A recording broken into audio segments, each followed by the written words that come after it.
Ayo, sowan papa ayo. Iya. Engko ndak jam 1, engko ndak aku di sahur. Engko ndak. Engko si sapa?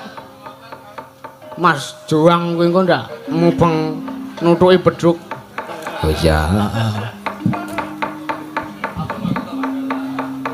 Sowane ndi ki Le? Ayo nderekke bapak neng pertapan Suhini. Oh iya. Ora pentas karo Waloya. Suhini nyok munyok. Pareanom, Suhini. Iya. Heeh, pertapan Pareanom Gunung Suhin. Suhini. Ya, ayo alon-alon. Angin namitet milet.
Kang para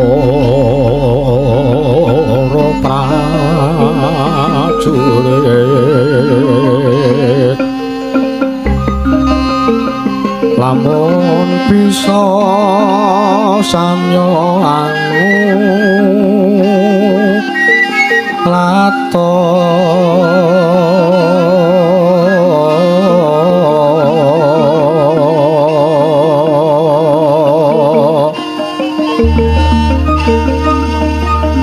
katingune caritane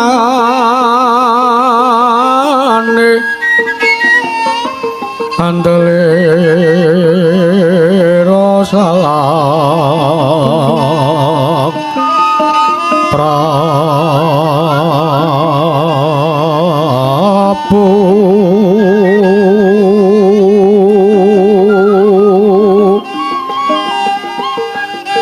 sasra pawing Mas mati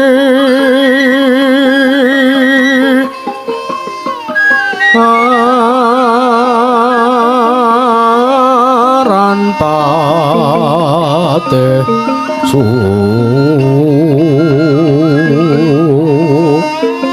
wonto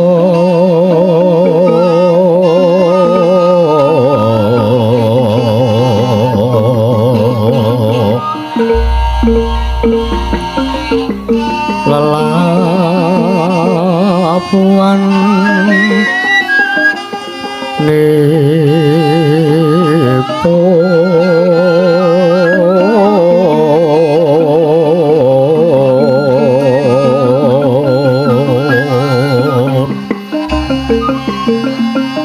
tan kinelong tri prakara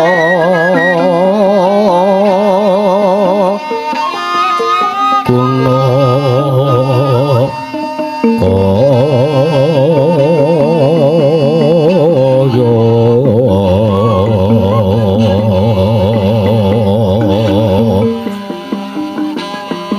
purun ingkang tenan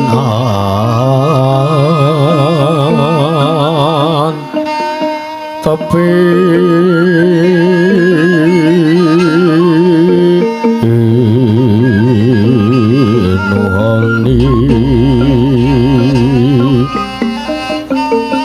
nuhoni trah utama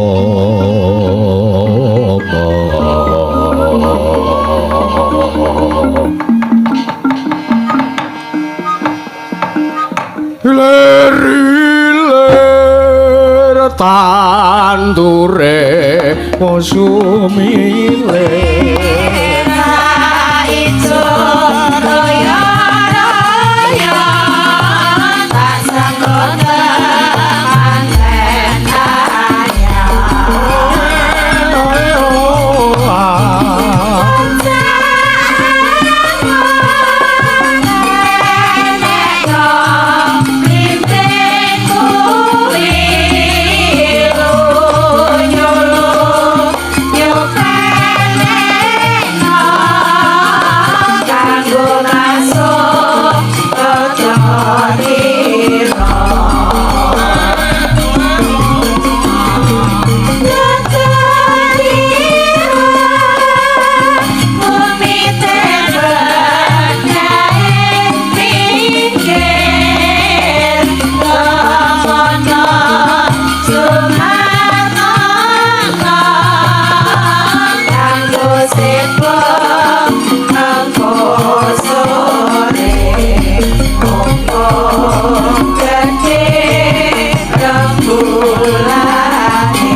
sidam sekaring bawana langgeng wiladala Gatotkaca kula putuku ngger Gatotkaca wonten timbal ingkang adhawuh Kanjeng Hyang kepareng paduka amiji dumateng bisawanipun ingkang payeng pringgondanipun Gatotkaca Ndara Seta Ngapunten iki kula larapke teng mriki Den. Ndara penemban seton iki kepripun kawontenanipun ndara kula Gatotkaca lah kok dados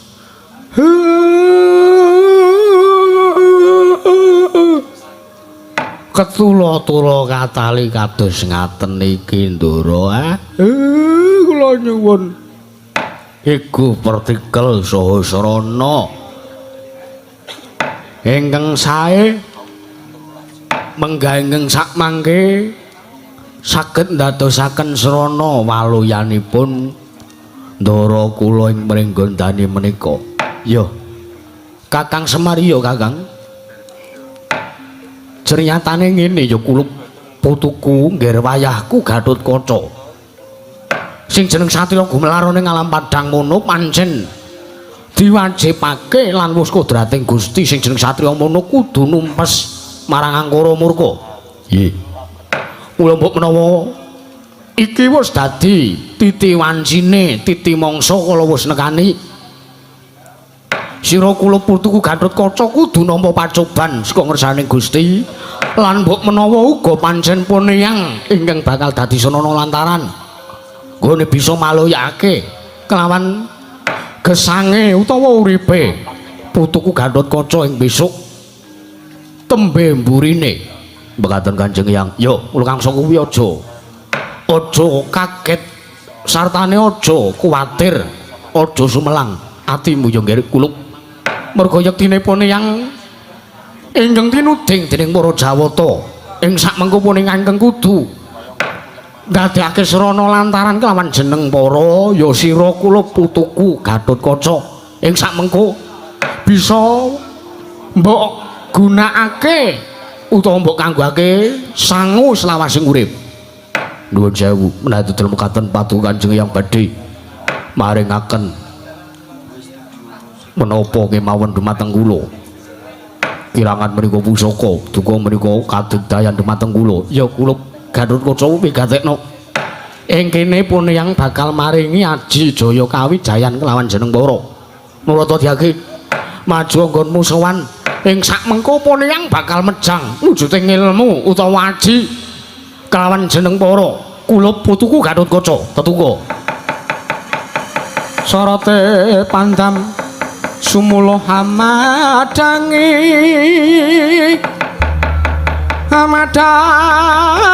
jroning pasarean ngenane wadana rama kalingan ngangrangan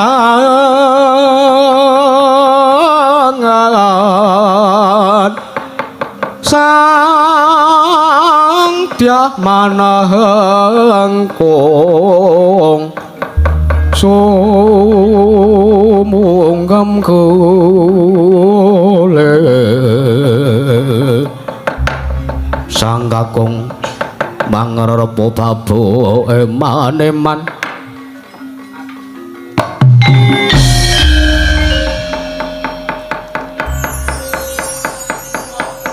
sapa sing muni dong ana mau sapa kae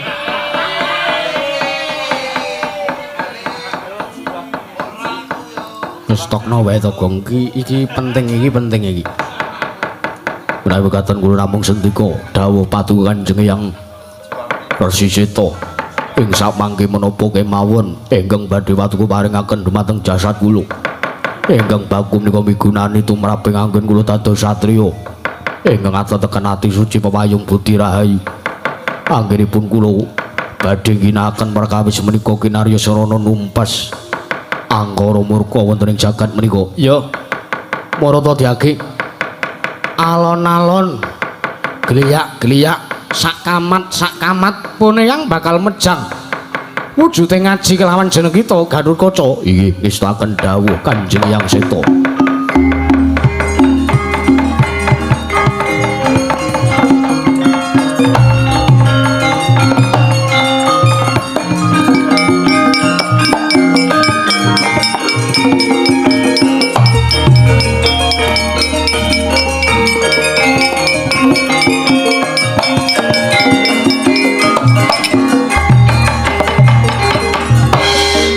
Gatotkaca wonten paring adawu Marata Dyagi weningna ciptamu leremna rasa budi saha nalar pikirmu sartane bukaan lawang batinmu ayo puneyang kanthi mahasing asamun ngenyuwun marang ngarsaning Gusti kekarya jagat muga-muga ing sakmengko bisa lulus kalis raharja sarta tentrem adosaka rubeda anggonmu dadi satriya. Nggih, wis paken dawuh. Marata Dyagi. Pidhanget napa Nyang Gatotkaca?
Kacarita wong agung kekalih wis angeningaken cipta nenuwun marang purbaning kawasa kawastara yenta sedakep saluku tunggal saluku nutupi babahan hawa sanga ngenehaken panca indriya panca ateges 5 indriya pengangen-angen ambirat hawa nafsu bebayu patang perkara sajuga ingkang sinidikara mandeng pocak ing grana anut marang geyonganing kayon kayungyon angayati yayah aning parutama kaya mati jroning urip urip jroning pati liyep layaping aluyup pindha pecating sumena sumusuping rasa jati jati-jatine Sang Resi Seta nedya nurunaken kanugrahan kasekten kelawan ingkang wayah nenggih Sang Gatotkaca ingkang pewaji Narantaka riwusnya katarima dene rumangsa semedi sami sakala ana cahya sumunar saking angganira Sang Resi Seta kasidikara manjing anggere Sang Gatotkaca iku yektine aji Narantaka ingkang manunggal marang ragane Sang Gatotkaca dadya kagat Sang Gatotkaca karaos remen awit gegayuhanipun ing sakmangke sampun dikapinangkan dening ingkang Hyang nenggih Sang Resi Seta dadya kagiat Sang Tetuka kala wau.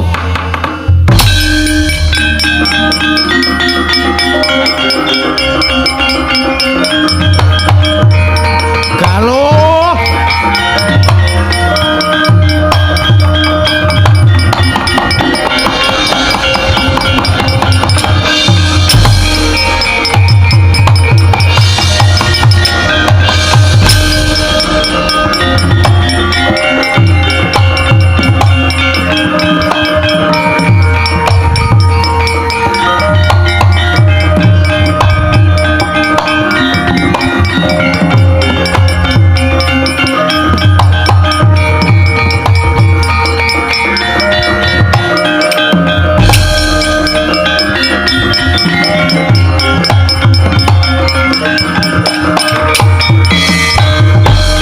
Kanjeng langit kelap-kelap katon lir genjang alis risang mawe gandrung ngaturaken panuwun ingkang tanpa pepindhan Kanjeng Hyang Resi Seta awit patuhu sampun nulungi dhateng gesang kula yo merga pancen wis dadi darmanipun Hyang kudu nengenangke marang tumindak ingkang becik lan ngiwakake utawa nyirnakake tumindak angkara. Nggih. Nuwun sewu Kanjeng Eyang. Mobil ingkang mayatipun keparengaken pirsa utawi mangertos. Menika kula ingkang paduka paringaken dhumateng kula menika ajian menapa? Kuwi arane Aji Narantaka. Aji Narantaka. Ya. Menika dipun ginakaken menapa utawi dayanipun menapa? Mangerti ya. Kulup Aji Narantaka iki lamun diwatek lan digrayangake ana ing raganing mengsah utawa mungsuh bakal dadi lebu utawa sirna margalayu saknalika. Mekaten ya. Mekaten kula nyuwun pamit ing sakmangke kula nedya nyingkiraken parang muka wonten Tegal Guru Kasetra utawi mapan wonten negari Ngastina. Ya ya sing ati-ati aja kaya bocah cilik kulup Gatotkaca.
Saking kutha Sakura kula Yanamutusa Sang Sri Dara apa Kresna kakangku jroning siadi kelawan pun kakang goleki kelawan mendrane Gatotkaca. Miturut pekabaran Gatotkaca lan lancur-lancur Pandhawa padha mapan ing Tegal Guru. Yo nanging iki ora ana apa-apa, ora ana wong wing suwung tumlawung ning Tegal Guru Kasetra. Anane mung tilas gaman-gamane para lancur-lancur pendhunggune padha gladhen ulah kridane ngaperang. Ya. Lho, kok sik Dara? Apa Kresna kakangku? Kae sawangen setyake ga lho.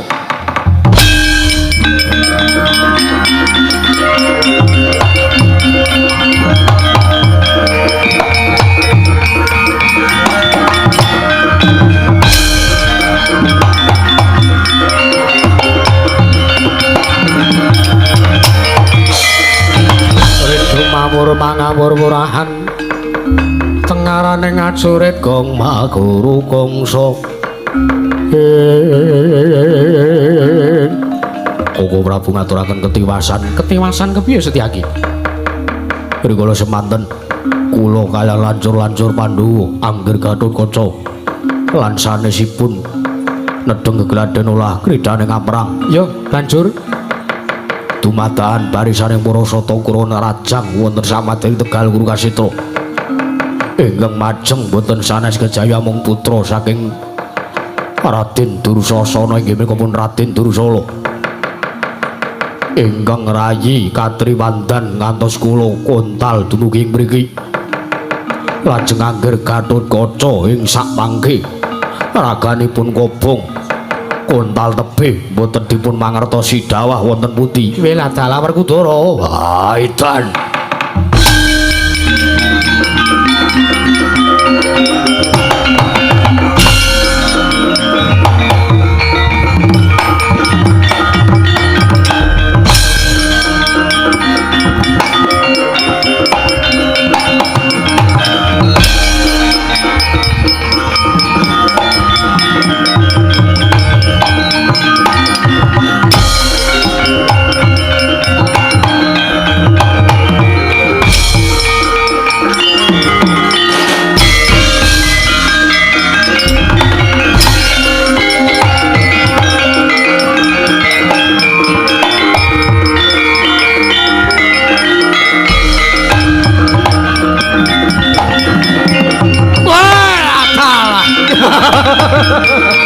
Oh, isih urip.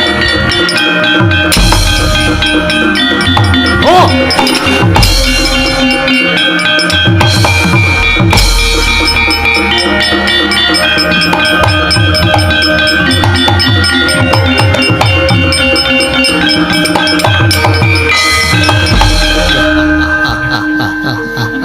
Sugih kentel bondoane kowe keparat.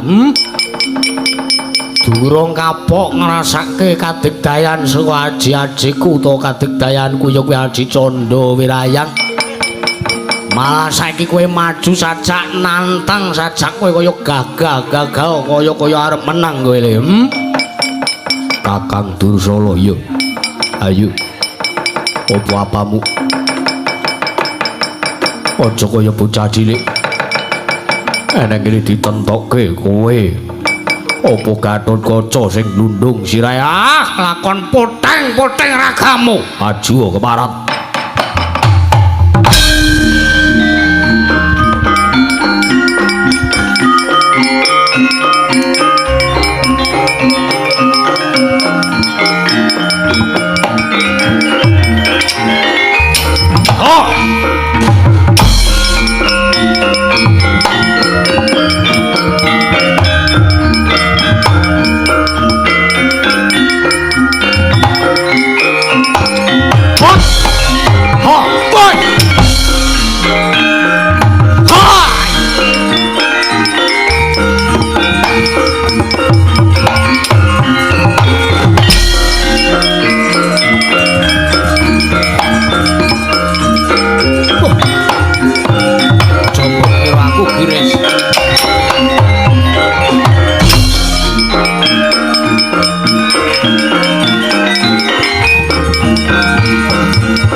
Tangane lha kok dadi murup kaya ngono edian gegirisi keparat. Ya Gatotkaca aja mbok anggap aku wedi karo kowe. Tak toke kasetenku Gatotkaca.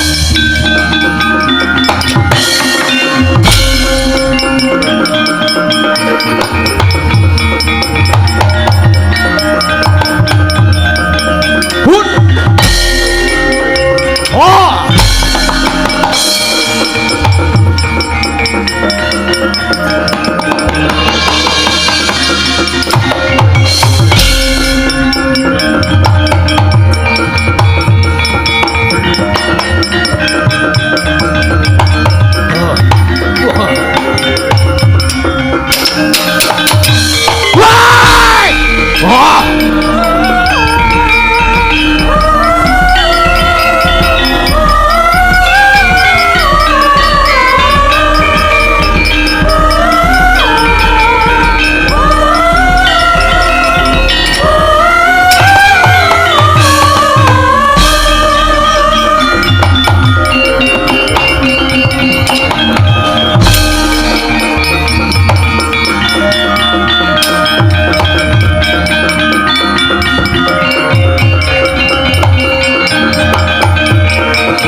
Dursala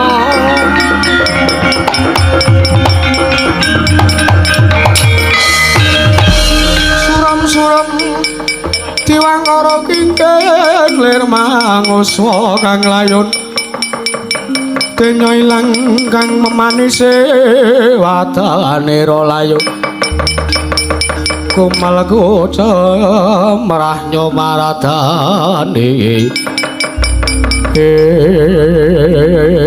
aduh anakku lanang Dursala kowe kok dadi awu kaya ngene kowe dadi lebu lah Gatotkaca aja takon dosa kowe aja mbok kira wong tuane nrimake patine anake ya le sawangen besok bakal cetha konku males mudi tuwa lara wirang karo kowe Gatotkaca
Ganjeng langit kelap-kelap katon lir genjang alis risang maweh gandrung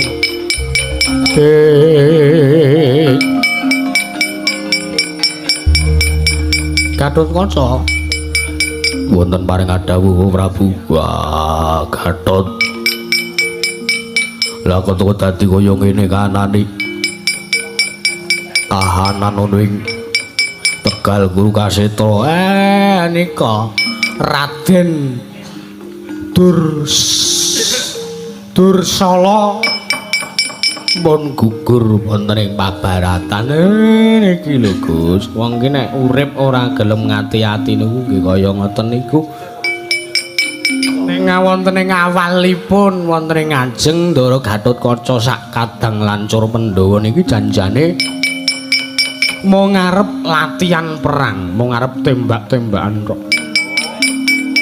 lah ning dadi Kurawa ora trima Kurawa nek ajeng ngiri kuda kalih para Pandhawa monggo Pandhawa niku wong-wongane jujur nggih dadose ngaten niku iya Kakang Semar nggih sinuwun ya wis ora dadi ngopo sing baku wektu dina iki kabeh wis ayem kabeh wis tentrem nggih Perkudara ya kae disaponi kae sing isih ana turane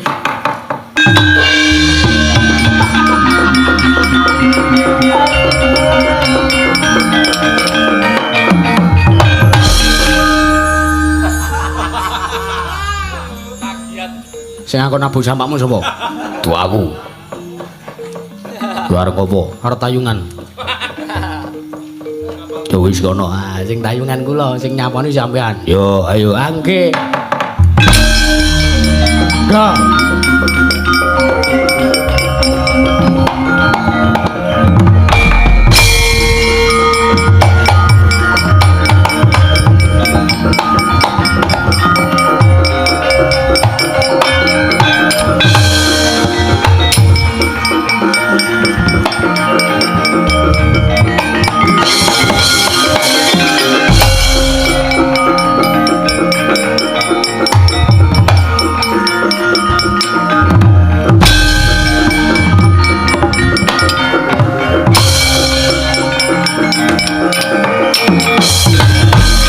Madangi jagat tuk mungo panen samuca ing wukir marababang sumirat keneng soroting surya mega lan gunung-gunung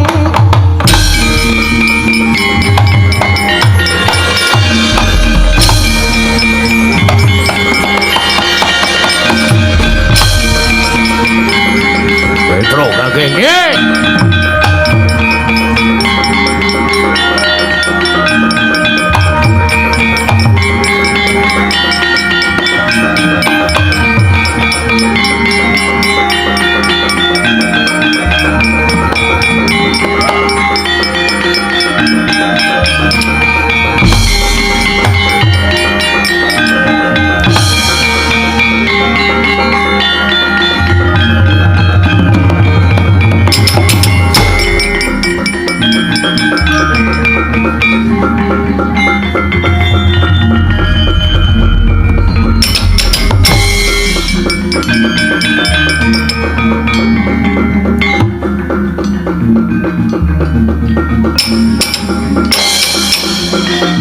ayo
ngarep ya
nggih rene ora manja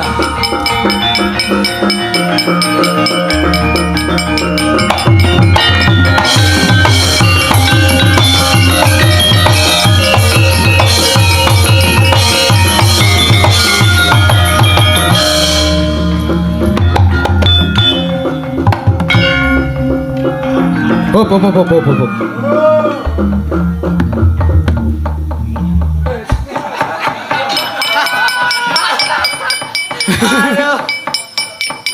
Matur sembah nuwun Ndara. Ya Semarang nggih. Nyuwun pangapunten sedaya kalepatan, sedaya kekirangan. Lepat atur kula sak rombongan dalu niki sowan wonten ing Taman Soka utawi Taman Soko. Ya Semarang nggih. Jenang Silawader kalen sesonderan apurenta mbok bilih wonten lepat kawula. Nyuwun pangapunten rayu kang samya tinemu rayu kang samya pinanggih Slamet sing nanggap, slamet sing ditanggap, slamet sak kabeh-kabehane. Ya sembarang nggih.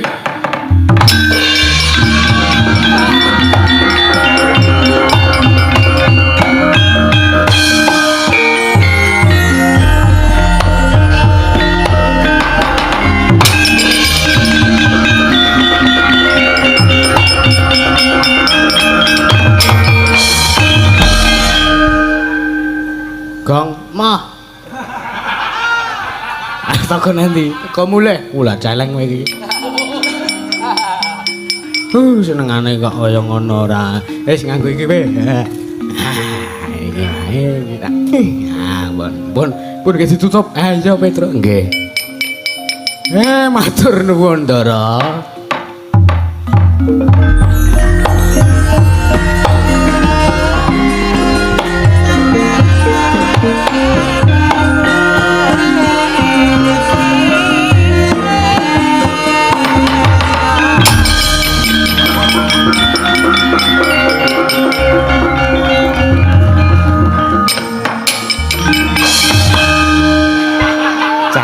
Celeng cahitan gong omah iki tekku kok oh ya tekmu ya kono mulai heeh pokoke iki tekku nah nek ora entuk tak jipuk nganggo liyane loro kowe Ya.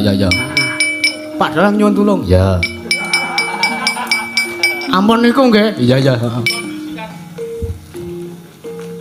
sing niku mawon ya gong heeh ngapunten niku cah rusuh niku. Ya sembarang nggih.